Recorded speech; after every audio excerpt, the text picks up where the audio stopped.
Тәтті ұйқыда жатыр еді, біреу түрткендей болып оянып кетті.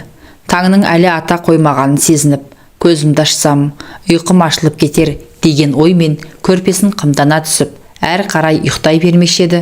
Құлағының түбінен әлдекімнің терең тыныстап демалғанын естіп, ұйқысы шайдай ашылды. Астапыралла, бұл кім? Кімнің тыныстағаны соншама абайқын естіліп тұрған? Неше жылдан бері жалғыз өзі ұйықтайтын жатын бөлмеде бөтен біреу қайдан пайда болған? Ала көлеңкеде бөлме тым-тырыс тыныштық, ғайыптан пайда болған белгісіз адамның бір қалыпты дем алысы, әлде қандай құпияны бүктемей тұрғандай, аң-таң қалып, үрку ме, таңырқау ма, әлде алаңдау ма, әйтеуір аласапыран бір сезімнен жүрегі өрекпіп, көңілі алабұртып қоя берді. Орнынан тұрайын деп еді, буын-буыны дірілдеп, белгісіз бір күш төсекке байлап тастағандай, жатқан жерінен қозғала алмады. Адамның тыныстаған еді. Ап-айқын, дәл қасынан сезіледі. Құдай-ау, бұл кім өзі? Біреу бас салатындай қозғалуға қорқып, көзінің қиығын салып еді. Шындығында да бұған арқасын бере, қанмен қаперсіз ұйықтап жатқан біреуді көрді.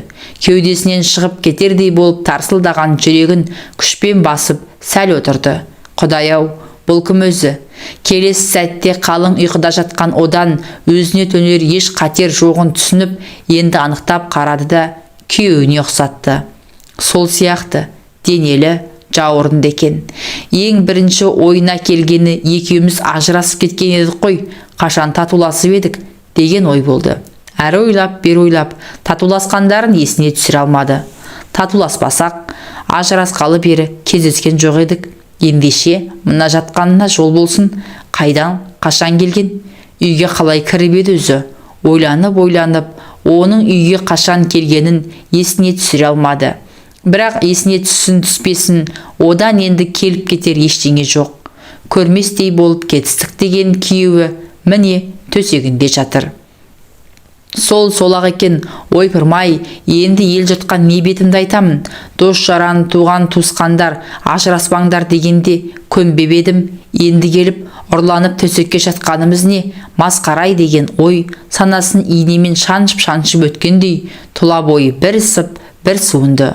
Ұйқыдағы қонағының қапеліне ештеңеде кіретін жоқ сияқты. Шөлдеп жатыр ма, әлде түсінде тамақ ішіп жатыр ма екен, ара-тұра тамсанып жатып оянады. Үстіне жамылған ақжайманың бір шеті иығын жауып, екінші шеті астында қалыпты. Бұл ақырындап қана аударып түсірді. Сақ қимылдақ демін ішіне тартып, қасында жатқан күйеуінің жауырынына бажайлап қарады. Өзі бұрынғысынан да толасы кетіпті ғой, деп ойлады.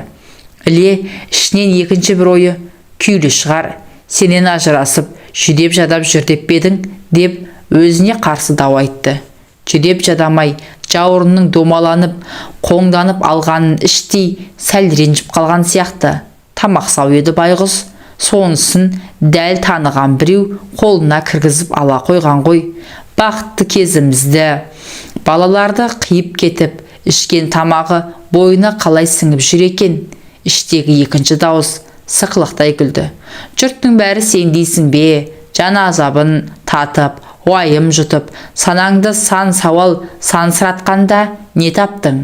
Жүрсің ғой, инеліктей қатып семіп, ал ол қашанда өз жанының рахатын күйттей білген. Солай өмір сүре білу керек. Я, өмір сүре білу керек екен.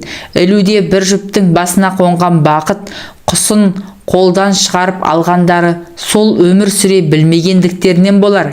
Әйтпесе екеуі бір-бірін қалай сүйіп қосылып еді. Жазда 2 ай каникулға кеткенде ол көкетайым қалың қалай деп күн аралатып хат жазатын. Көктем шығар шықпаста ал қызыл қызғалтақ әкеліп сыйлайтын ше. Оның отбасының қоңырқай тұрмысы туралы жақсы білетін бұл, маған гүл алмай-ақ қойшы деп қиылатын.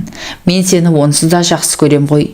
Кейде оның арқасына арқасын сүйіп, көк аспанға көз тігіп, қияулды ұнататын. Сондай сәттерде өзін қандай қанмен қаперсіз, дауылдан да, жауыннан да, оның кең жауырында қалықтап, аман алып қалатындай көрінетін.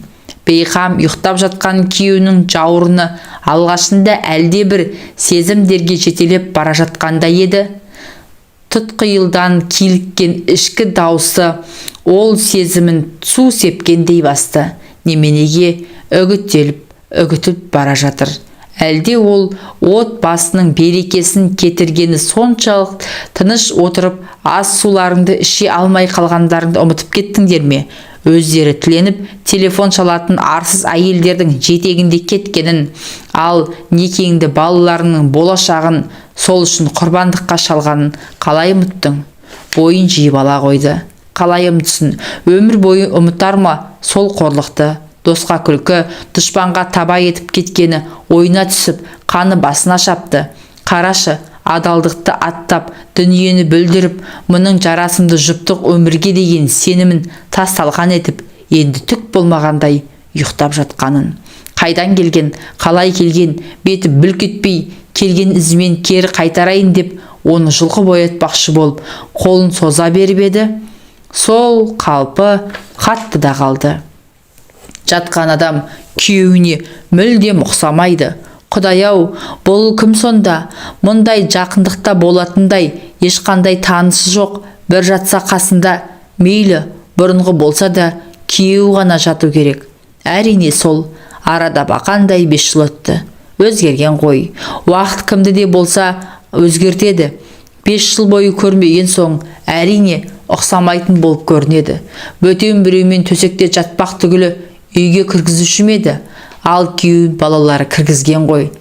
Қанша дегенмен әкелер емес пе? Қимайтын шығар. Көңіл түбінде күдігі өсіп бара жатса да, өзінен өзі қасында жатқан күйеуім ғой деп сендіргісі келді. Сол ғой, сол деген ой дүк соғып тұрған жүрекке ырғақымен қоса қабаттаса қайталанып санасына шегеленіп жатқандай. Айтпақшы, бұл ойының шындығында көз жеткізудің бір амалы бар екен-ау. Қалайша ұмытып кеткен. Оның сол жақ жауырынның астында көздің қарашығындай меңі болатын. Екеуі ары тәтті шақтарда күйеуін қаусыра құшақтап, сұқ саусағының ұшымен сол меңді басып, зың-зың сіздің үйге кіруге бола ма екен дейтін ойнақыланып. Сосын оның епті қолдары мұның мойнын, арқасын сипалай, өне бойын шым-шым еткізіп, аралап келіп, белінен тарта құшақтайтын. Ыстық демі кеудесін, тамағын шарпи, не бір тәтті сөздерді күбірлей айтқан жары, дүниедегі ең сұлу, ең тәтті, ең асыл жан өзі екеніне, ешкіммен ешқашанда тап мұндай күй кешпегеніне сендіріп, көңілін көктемдегі дариядай тастатын. Мұны көзінен, ерінен елжірей сүйіп, хас шебердің қолына түскен саз балшықтай илеуге бейіл денесін құшырлана бауырына басқанда, лау ете қалған ләззат отынан талықсып, өртеніп кете жаздаушы еді. Сосын бір қызығы, мұның рахат кешкен тәні балбырап, жаңағы ләззатты шақтың талмау сұрауын тағы да ертегідегідей күй кешіп, күйіп жанудың құмарлана тілеп тұрғанына қарамастан, тап осындай оң жағына аунап түсіп ұйқыға кететін. Тек жауырындағы көздің қарашығындай меңі ғана көзді арбап, кел деп тұрғандай болатын. Тағы да еске түскен елестер жетегінде кетіп бара жатқан екен ғой. Я айтқандай, сол меңін ашып көрмейін бе? Қанша толсын, не жүдесін, күнге күйсін, бәрібір меңі өзгермейді емес пе? Сол оймен бұл оның иығын жапқан ақжайманы ақырын ғана ысырып тарта бергені сол еді. Ұйқыда жатқан адам оқыс бұрылып, мұны құшақтай алды. Қарулы қолдармен қапсыра құшақтап, көзінен, бетінен, тамағынан құшырлана сүйіп, еркін билеп әкетіп бара жатыр. Сүйе бастағанда күйеуі емес екенін бірден ұққан. Ол бұлай сүймейтін. Сонда бұл кім? Жан таласып бар салмағымен жанши басқан адамның құрсауынан босанып шықпақшы болып тырбанып еді. Қарулы қолдар тыпыр еткізбеді. Қимылы батыл, шалт болса да дөрек емес. Тынышталайтын дей ме, иығынан жеңіл қағып, шашынан сипап қояды. Сонысына қарағанда ойында зорлық көрсету, қорлау жоқ сияқты. Япырау, кім бұл сонда? Жібер деді. Бұл қыстыға тіл қатып. Қазір айқайлаймын деуіндегенмен көңіл түпінде балалар шошып кетсе деген уайым болған. Мына түрімді көрсе масқара деген ұялыс қатар бойын көтерді. Құдай-ай, енді қайттым, босатшы деді. Жылы сөйлесем босатар деген сыңаймен үміттене жармасып. Босатшы, сөйлесейік. Ол бірақ босатар сыңай танытпады. Тілде қатқан жоқ. Керісінше, мұны бауырына баса, шашынан емірене иіскеп, маңдайынан бетінен өпті. Содан болуы керек, мұның бойындағы қорқыныш мүлде ғайып болып, бір сәт тынышу тапты. Көңіл түкпірінде бұл адамның жаман ниетпен келмегеніне сенімдеді. Бірте-бірте нығая бастаған бұл кім деген сұраққа жауап таппай, бәрібір тыншымасы анық еді. Сондықтан бұл енді күтпеген қонақтың кім болмаса бетін көргісі келіп, оның басын өзінен кері итерді. Мұның ойын сезіп қойғандай, ол бетін біресе мұның мойнына, біресе төсіне көміп, жүзін көруге мүмкіндік бермеді. Жай ғана жүзін жасырып қоймай, ерінге тиген ерін өбіп өтеді. Келесі сәтте бір қолымен мұны қаусыра құшақтап, екінші қолымен өн бойын аралап кетіп еді. Ұмыт болған сезімдер лап етіп оянып, мұның буын босатып, әлде мүлде бір әлін құрғатты. Шашынан, арқасынан сипалап, әрі қарай жылжып бара жатқан қолы бейне бір артында от тастап бара жатқандай, бүкіл денесі ду етіп қоя берді. Бұдан әрі арпалысуға әлі келмесін түсініп, шарасы таусылған соң бетіңді көрсетші, деді сыбырлап. Ол естімеген адамша мұны төсінен, тамағынан сүйіп келіп, ерніне жабысты. Қалайда бөтін көрсетпеуді серт еткендей, ақжайманы бастарынан асыра бүркеніп алыпты. Сосын осы кезге дейін оны итермелеумен болған мұның қолынан ұстап, алақанын бетіне басты. Әр саусағын талдап сүйіп, еріні қолының сыртынан білегінен өпті. Өрлей бастады. Ойнағандай, тістеріңкіреп, кейде тілінің ұшымен қытықтап қоятынын қайтесің. Бүкіл денесі ән салғандай масайрап, бой еріп бара жатса да, сонау көңілінің түкпірінде тұрған бұл кім деген сұраққа мына бір рахат әлемге алаңсыз сүңгіп кетуіне кедергі жасап, әлде бір қолайсыз сезім көңілін қобалжытып мазасын ала берді. Бірақ бірте-бірте ол сезім де өлеусіреп барып өшіп, бұрын соңды бастан кешпеген алапат құмарлық сезім бойын билеп, еш нәрсені ойлауға шамасын келтірмей, үйіп төгіп әкетіп бара жатқанын мойындамасқа шарасы жоқты. Шындығына келсе, қазір оның ғажайыптан пайда болуы, төменге жатуы, бағанағының ашуын келтірмей, керісінше керемет қуанышқа бөлеген. Қабырғасын қаусыратып жіберетіндей қуатты қолдардың өн бойын емін еркін аралаған қозғалысы, сәт өткен сайын аймалап өпкені бәр жанына жағып, сонау ғажап сәттің таусылмасын тілеген. Тек мазасын алып, ызыңдап тұрып алған сол бір ғана сұрақ болмаса, мейлі, болар іс болсын, бірақ кім екенін айтпағаны, тым құрыса бет жүзін көрсетпегені дұрыс емес қой. Бойын билеген құмарлық отына күйіп жанып бара жатса да, білмейтін, танымайтын адамның арқынан шыға алмай қалғаны, жастықтай жаншылып көрпедей төселгені ұят екендігі туралы ой санасын тағы бір түйреп өткендей болды. Денесі дір-дір етіп, әулеттік қолдардың емін еркін қозғалғанына қарсылық жасағандай болды. Бірақ бұл алғашқыдай емес, тым әлсіз қарсылық еді. Дүниені шыр айналдырып, ақыл есін алған сезім тасқыннан, өне бойын үйітқан тәтті ләззаттан айырылып қалғысы келмей, талықсып бара жатып, бетіңді көрсетші, деді бар болғаны.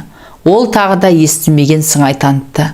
Мұның қолын ұстап, тартыңқырап, өзін еркелеткенін, сылап сипағанын, қайталайтынын білгендей, беліне қарай икемденді. Енді бұл ашуланайын деді.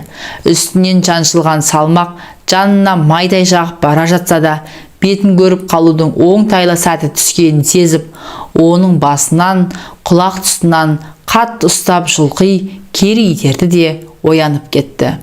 Атып тұрып дел-сал болып, өңі мен түсін ажырата алмай біраз отырды. Алқынып, ентігін біразға дейін баса алмады. Денесі де оттай жанып, тура түсінгендей құмарлық билеп, дуылдап тұр екен. Оның ыбыстық алақанның табы әлде басылмаған сияқты. 12 мүшесін иіткен сиқыр сезімнің иірімінен жұлқынып босай алмағай жанталасты. Ақыры осыншалық тәтті сәттің бар болғаны түс екенін түсініп, өзін өзі ұстай алмай, күйінген адамша булыға жылап жіберді. Жастығын құшақтап, өксіп жатып, ол құрғырдың бетін қайтетін едім деп ойлады.